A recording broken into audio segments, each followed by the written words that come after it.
to walk you through this marble roll lab really quick.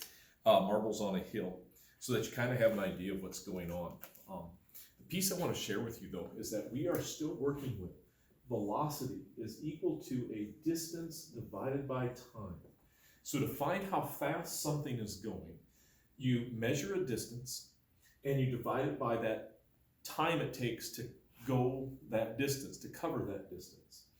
Well, in this lab, we are going to try and figure out,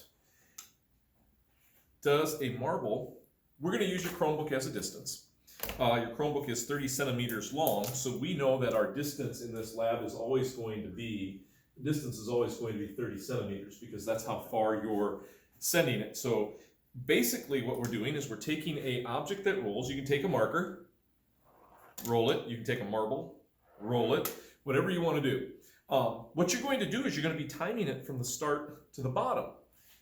So the time it takes to go 30 centimeters. That gives you the speed. And what we're doing in this lab is comparing speeds. So my questions are, and I like to start with a question.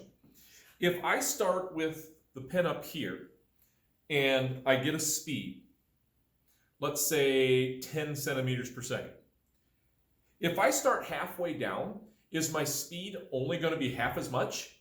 Is it going to only be 5 centimeters per second? That's the first section of this lab, is you're going to compare the speed from the top to the speed halfway down. You're making this comparison to see if half the height equals half the speed. Now in the next part of the lab, we're doing the same thing, only this time we're going to compare the speed from this height.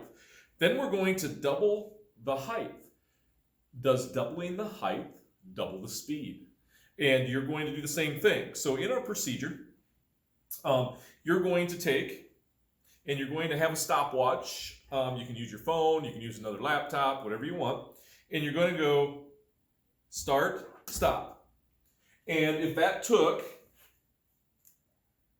put the 30 up here, if that took 2 seconds, then my speed is 30 divided by 2, which is 15 centimeters per second. Then I would do the same thing, only this time I'm going to start here. And then we're going to do the math again. Then on the next trial, here, bring it up to here, start it at the higher height. Again, our goal is to make a good comparison about speeds and the relationship to the hill that it might be on. A good example of this would be a skater on a skateboard. Do they use a shallow hill? Do they use a really tall hill? Do they make it long? Do they make it short? What's the best way to get good speed?